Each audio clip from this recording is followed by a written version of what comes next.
ప్రభువైన క్రీస్తునామములో మీ అందరికీ వందనాలు. దేవుడి స్తోత్రాలు. దేవుడి మాటలు విందాం శ్రద్ధగా కొద్దిసేపు. మన యేసయ్య ఆశ్చర్యకరుడని యేసయ్య భక్తుడు 9వ అధ్యాయం 6వ వచనంలో తెలియపడుతున్నాడు అనమాట. ఆశ్చర్యకరుడని తెలియపడుతున్నాడు. ఆయన ఆశ్చర్య కార్యములు ఏంటో తెలుసుకుందాం. ఆశ్చర్యకారులు ఎందుకు అయ్యాడో ఏంటో, ఆయన ఆశ్చర్యకార్యాలు ఏం చేశాడో తెలుసుకుందాం. దేవుడి స్తోత్రం. హల్లెలూయా. ఒకసారి యేసుప్రభు పుట్టినప్పుడు, చిన్నపిల్లాడిగా ఉన్నప్పుడు 12 సంవత్సరాలప్పుడు యేసుప్రభు 12 సంవత్సరాలప్పుడు యెరూషలేముకి వెళ్ళారన్నమాట. ఈ మరియమ్మ, యోసేపు, యేసుప్రభు యెరూషలేముకి వెళ్ళారన్నమాట. యెరూషలేముకి వెళ్ళి వీళ్ళ పనిలో వీళ్ళు ఉన్నారు. మరియమ్మోళ్ళు యేసుప్రభు అందరితో అక్కడ పెద్దల పండితులు ఉంటే వాళ్ళ మధ్య కూర్చున్నాడు అనమాట. వీళ్ళేమో వీళ్ళ పనిలో వీళ్ళు ఉండి ఆ ముగ్గు పళ్ళు వేసి అల్లించుకుని అవి ఆరాలు చేసుకుంటూ ప్రార్థన చేసుకుంటూ ముగించి వెనక్కి తిరుగుబాటు అయ్యారన్నమాట. స్తోత్రం, దేవుని స్తోత్రం. హల్లెలూయా. యేసయ్యకి మరియమ్మ కాడ యేసయ్య ఎక్కడ ఉంటాడో, ఏ పని మీద ఉంటాడో, ఎవరి దగ్గర ఉంటాడో అన్నది కాడ యేసయ్యకి మరియమ్మ కాడ పెద్దగా తెలిసినట్లేదు అన్నమాట. వీళ్ళు ఏమనుకున్నారో, యేసుప్రభు మనతోనే ఉన్నాడు కదా అనుకుని వచ్చేస్తున్నారు. ఒక దినం ప్రయాణం అంతా వచ్చారంట. మూడు దినాలు ప్రయాణం చేసి అప్పుడు చూస్తున్నారంట యేసుప్రభుని. అప్పుడు చూసుకుంటే యేసుప్రభు లేడు. యేసుప్రభు లేకపోతే పోనీ ఎమ్మటే యెరూషలేముకి వెళ్ళాలి కదా. వీళ్ళకి ఏంటి అక్కడక్కడ చూస్తున్నారు అన్నమాట. వాళ్ళ కులాస్తుల మధ్యలో, వాళ్ళ మతస్థుల మధ్యలో, వాళ్ళ బంధువుల మధ్యలో చూస్తున్నారు అన్నమాట. ఇప్పుడు అట్టగా వాళ్ళ బంధువులు, ఇప్పుడు దేవుణ్ణి నమ్ముకున్నాక కులం మానరు, కులం మర్చిపోరు, మతం మర్చిపోరు, బంధువుల్ని అందరూ మర్చిపోరు. ఎవరు మర్చిపోవద్దని దేవుడు చెబుతులా. అందరూ ఉండాలి ప్రేమ కలిగి. కాకపోతే వాళ్ళు చేసే వాటిల్లో మనం పాల్పొందకూడదు అన్నమాట.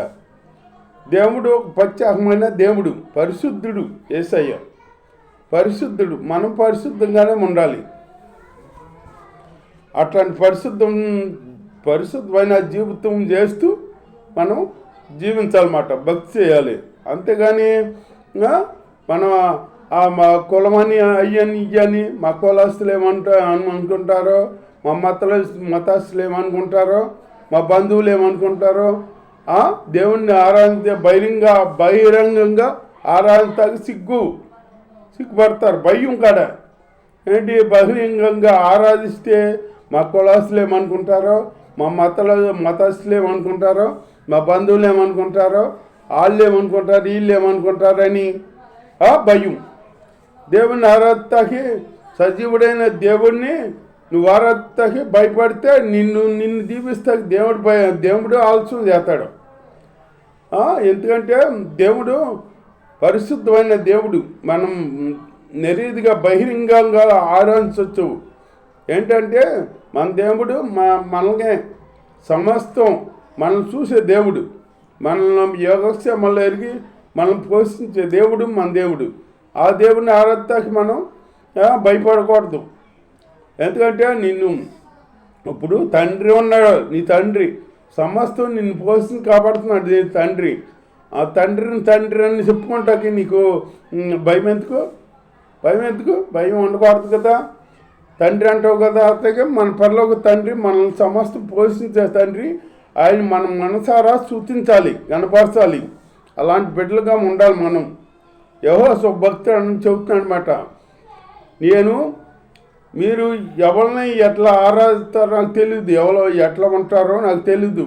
నేను నా ఇంటి వారు కలిసి యెహోవానే ఆనందిస్తాం అంటున్నాడు అన్నమాట యెహోవా భక్తుడు. అట్లాగే యెహోవాని ఆరాధించుకోవాలి మనం. గణపరుచుకోవాలి.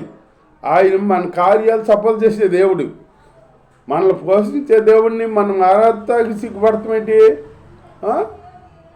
మన సమస్తం భారం మోసేది ఆయన దేవుడు.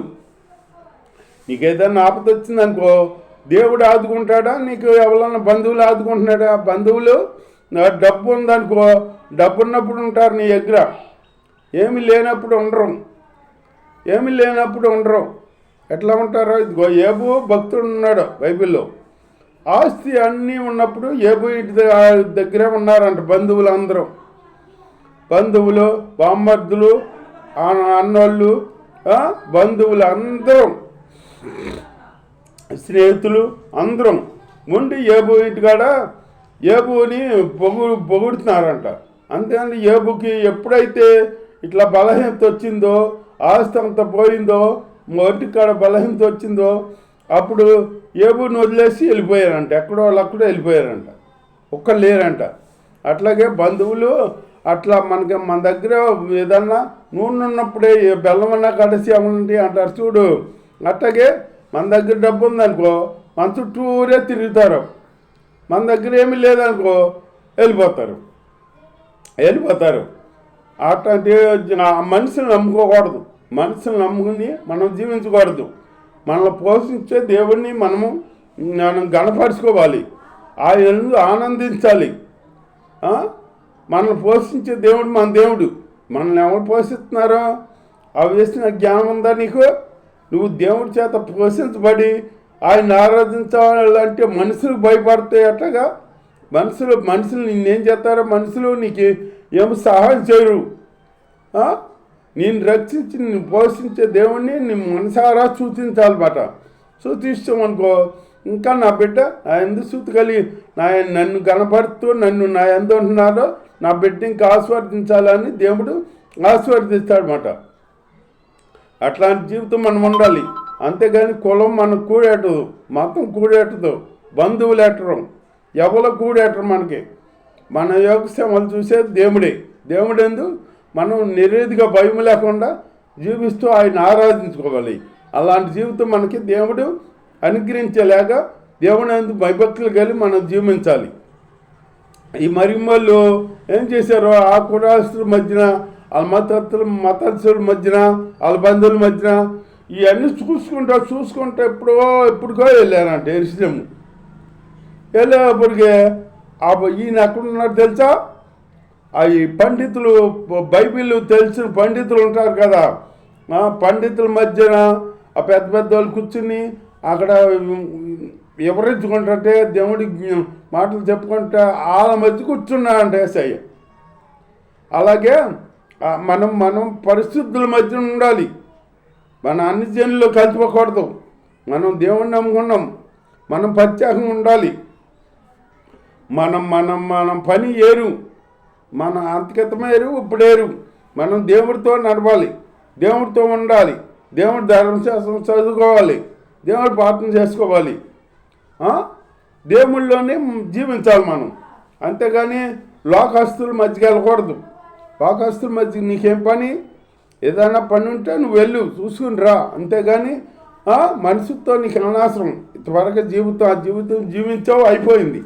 ఆ జీవితం ఇక ఉండకూడదు. ఇక మనుషులతో మనకి అనవసరం అని వాళ్ళతో విరోధంగా ఉండమని అంటలా. వాళ్ళతో ప్రేమ కలిగి ఉండాలి.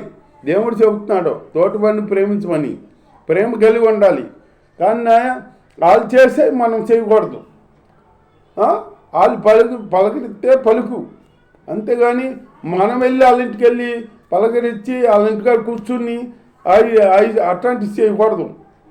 మనం వెళ్ళి అట్లా కూర్చోకూడదు. బైబిల్లో అబ్రాహం ఉన్నాడంట. అబ్రాహం ఎక్కడ కూర్చున్నారో? సింధూర వనములో గుడారం ఆకిత కూర్చున్నాడంట. ఎందుకు కూర్చున్నాడు? ఏ అపవిత్రత గుడారంలోకి ప్రవేశించకుండా గుడారం దగ్గర గుమ్మం దగ్గర కూర్చున్నాడు అనమాట. వీళ్ళు వాళ్ళ అన్నయ్య కొడుకు లోతు ఉన్నాడు కదా, దేవుని స్తోత్రం. ఆ లోతు ఎక్కడ కూర్చున్నాడు? ఆ లోతు అంట గవిని దగ్గర కూర్చున్నాడు అని ఉంది. అంటే పంచాయతీ దిమ్మలు అవి ఉంటాయి కదా, అక్కడ కూర్చున్నాడంట ఊరు బయట. అక్కడ కూర్చుంటే అక్కడ కూర్చుని అక్కడ అర్థమైన చేయమట్టి లోతు నీతి మంత్రుడే కాదంటలా. లోతు చేసే ఇదేంటంటే ఎప్పుడైతే అబ్రాహాముతో ఇడిపోయాడో అప్పుడే లోతుకి పత్రం మొదలైందన్నమాట. అట్లా కూర్చున్నాడు అనమాట. అబ్రాహాము ఏమో గుడారం ఎదుట కూర్చున్నాడంట. ఏ అపత్రం లోనకు రానియకుండా ప్రార్థనా జీవితం కలిగి మనం అట్లా ప్రార్థనా జీవితం కలిగి గుడారం కాడ కూర్చోవాలి మనం. అంతేగాని వ్యర్థమని పెట్టుకుని వ్యర్థంగా మనం ఉండకూడదు. లోతు గమన దగ్గర కూర్చున్నాడా, అబ్రాహాము గుడారం ముంగిట కూర్చున్నాడు సింధూర వనంలో. మన యేసు ప్రభు ఎక్కడ కూర్చున్నాడు? చిన్న బాలుడు 12 సంవత్సరాలు అప్పుడు ఆయన పండితుల మధ్యలో కూర్చున్నాడంట. ఈ బైబిల్ డిస్కషన్ చేస్తారు కదా, వాళ్ళ మధ్యన వెళ్ళి కూర్చుని వాళ్ళతో మాట్లాడుతున్నాడంట. మరి చూడు ఆయనకి అంత జ్ఞానం, మరి ఇంత జ్ఞానం ఎక్కడిదే ఆయన ఆశ్చర్యపడుతున్నారు వాళ్ళు. పరిశుద్ధుల మధ్యలో ఉన్నాడనమాట. ఈ మరి మా యేసేపు వీళ్ళు వెళ్ళి అన్నారంట, మరి మందంట, యేసయ్యా మేము మమ్మల్ని బాధ పెడతాం, ఎందుకంటే బాధ పెడతామంటే అమ్మా నా తండ్రి పని మీద నేను ఉండాలని తెలియదమ్మా నీకు అన్నాడంట యేసుప్రభు. తండ్రి పని మీద ఉండాలి, తండ్రి పని మీద ఉంటాకే దేవుడు తండ్రి చిత్తం నెరవేర్తాకి వచ్చాడు, ఈ లోకానికి వచ్చాడనమాట. అట్లాగే దేవుడు యేసయ్య పరిశుద్ధుల సహవాసంలో ఉండేవాడు మాట. పరిశుద్ధంగా ఆయన దేహం కాడ ఏ పాపం లేదు, ఆయనలో ఏ కోశాన లేదు మాట. దేహం పరిశుద్ధం, మాట పరిశుద్ధం, చూపు పరిశుద్ధం, నడక పరిశుద్ధం, ఆయన కిరిగిలి పరిశుద్ధం, అన్ని పరిశుద్ధంగా ఉన్నాడనమాట, పవిత్రంగా ఉన్నాడనమాట. అలా పవిత్రమైన జీవితం మనం జీవించాలి. దేవుడిని నమ్ముకుని అపవిత్రంగా ఉండకూడదు, పాపులతో సహవాసం చేయకూడదు, లోకాస్తులతో సహవాసం చేయకూడదు. దేవుడు చెబుతున్నాడు, లోకానికి మీరు దగ్గర కాకుండా, లోకానికి మీరు దగ్గర అయ్యారనుకో నాకు మీరు దూరం అయిపోతారు, లోకానికి దూరం అయ్యారనుకో నాకు దగ్గర అవుతారు అని చెబుతున్నాడు. దూరం యేసయ్య, మనం యేసయ్య దగ్గరగా జీవించాలి. అంతేగాని లోకంతో ఇక పని లేదు మనకి. ఇంతవరకు ఎప్పుడో ఉన్నాం, అయిపోయింది. లోకంలో జీవించాం, లోకంలో అర్థంగా జీవించాం. అవతలతో మంచివాడు అనిపించుకోకుండా చెడ్డ దాసుడు అన్నట్టు చెడ్డ బాలం అనిపించుకున్నాం మనం. ఆ మురికి పనులన్నీ చేసాం, అంటరాని పనులన్నీ చేయరాని పనులన్నీ చేసాం అన్నమాట. అంత మూర్ఖంగా పాపంగా జీవించిన మనల్ని దేవుడు రక్షించాడు, మనల్ని రక్షించాడు అన్నమాట. ఆయన మనం ఎదకపోయినా కానీ మనల్ని ఆయన వెతికి రక్షించి మన దగ్గరకు వచ్చి మనం రక్షించాడనమాట. అలాంటి దేవుడు ఎక్కడున్నాడో మనల్ని రక్షించాడనమాట. పాపులమైన మనం ఇంకా పాపంలోని ఉన్నంగా మన కొరకు ఆయన సిలువలో రక్తాన్ని సిందించాడు ఆయన ఉంది. మనం ఇంకా పాపులుగా ఉండగానే మన కొరకు ఆయన ప్రాణం పెట్టాడనమాట. దేవుడి స్తోత్రం, హల్లెలూయా. అట్లాంటి దేవుణ్ణి మనం పోగొట్టుకోకూడదు, నిర్లక్ష్యంగా ఉండకూడదు. దేవుని గణపరుచుకుంటూ నిత్యం ఆయనతో జీవించాలన్నమాట. మనం శ్వాసం పరిశుద్ధంగా ఉండాలి, పవిత్రంగా ఉండాలి. అంతకితమున్నాం మన జీవితం ఎందుకు పనికిరాని జీవితం. వీడి వల్ల ఏమీ లేదురా, వీడెందుకు పనికిరాని రా అనిపించుకున్నాం అంతే. వీడు మురుకుడు రా, పాపిరా అనిపించుకున్నాం. అంతేగాని ఒక్కడో పవిత్ర వీడు పరిశుద్ధంగా వీడు మంచివాడు రా అని ఒక్కడ అన్నవాడు లేడు. ఇప్పుడు అంటే ఏంటంటే యేసు ప్రభుని మనం నమ్ముకుని బాప్టిజం తీసుకుని ఉన్నాం కాబట్టి, దేవుడు రక్షణ పొంది దేవుళ్ళలో జీవిస్తున్నాం కాబట్టి ఇప్పుడు మనం చూసిన వాళ్ళు అనాలి పరిశుద్ధుడని. అంతేగాని మనం రక్షణ తీసుకుని లోకంలోకి వెళ్ళి జీవించామనుకో మనకి లోకానికి తేడా ఉండదు. లోకం వాళ్ళు బిడ్డలో లోకం వాళ్ళు వాళ్ళు అబద్ధాలు ఆడతారు, దొంగతనం చేస్తారు, వ్యభిచారం చేస్తారు, అన్ని చేస్తారు, అబద్ధాలు ఆడతారు. మనం అట్లా అబద్ధాలు ఆడకూడదు, మనం ఆ పనులు ఏం చేయకూడదు అన్నమాట. బిడ్డలుగా ఉండకూడదు, మంచిగా జీవిస్తూ మంచిగా ఉంటూ దేవుణ్ణి గణపరుచుకుంటూ దేవుళ్ళ ముందుకు సాగుతుంది. దేవుడి వాక్యం దీవించుగాక.